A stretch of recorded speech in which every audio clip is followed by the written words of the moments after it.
Hey everyone, Ben here. Now you don't have to race online for long to witness some pretty bad behaviour. Kamikaze lunges into braking zones, horrendous rejoins that end races, swearing and even abuse on in-game chat and message boards. These are all really obvious examples of unacceptable behaviour that hopefully get reported more often than not and lead to consequences for those responsible. But there are other kinds of on-track antics which, in some ways, are just as naughty, where often I'm not even sure if the person responsible knows that they're doing anything wrong.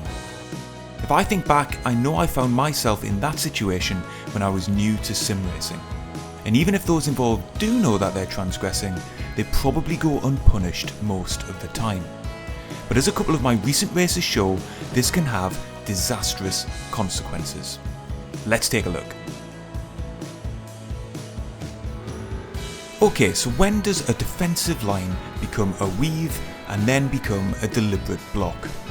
Well, there's nothing wrong with trying to hold on to your position and putting your car in a place which will make it more difficult for the driver behind to execute a pass. In most corners, that usually means taking the inside line into a corner, forcing the other person to take the long way round. But as soon as you stray into the territory of making multiple moves as you head down a straight or approach a corner, even if they're just small, subtle movements, well then you're getting into the territory of weaving and deliberate blocking. Yes, you might be trying to break a toe down a long straight, and within reason there isn't too much wrong with that. But by and large, defensive driving is executed by picking a line and staying there. Blocking is when you're reacting or anticipating where the driver behind is going to try to pass you and deliberately cutting them off, sometimes on multiple occasions. In most organised forms of sim racing and even in open lobbies with any kind of stewarding or protest system, this kind of thing is illegal. It's deemed unsportsmanlike behaviour, and what's more, it can be incredibly dangerous, leading to big accidents at high speed. Just check this out from my recent WTCR race in Race Room.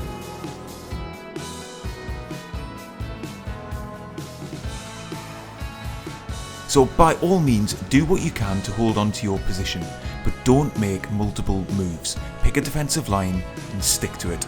That way the quality of racing for everyone will improve and you'll be less likely to cause or be caught up in a huge collision.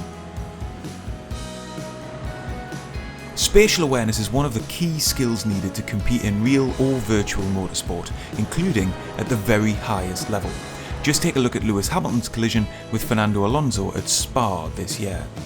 But the rules and etiquette around leaving space for competitors on a racetrack can be unclear, confusing and not very well enforced. The mess that has been F1 stewarding for some time now has no doubt contributed to that, and it's not uncommon to see drivers fail to provide space to others in sim racing, either assuming that the corner is theirs already or seeing it as their right to take the normal racing line by virtue of having a nose ahead at some stage of their overtake or defensive manoeuvre.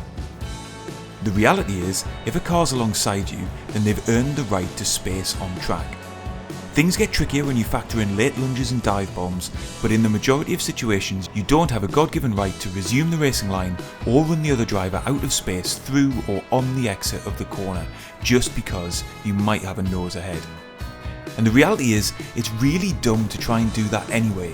Even if you were technically in the right, by making that kind of move, you're inevitably risking contact that could ruin your race as much as the other driver. In online racing, that's really unwise. By all means apply a squeeze, seek to compromise the other driver's exit or make an overtake as hard as possible, but the only way to enjoy firm but fair racing is to leave a car's width and a little bit, just like the example on screen now. And if you want to see more great and terrible examples of this kind of behaviour in live race situations, check out the race on screen now. It's a cracker.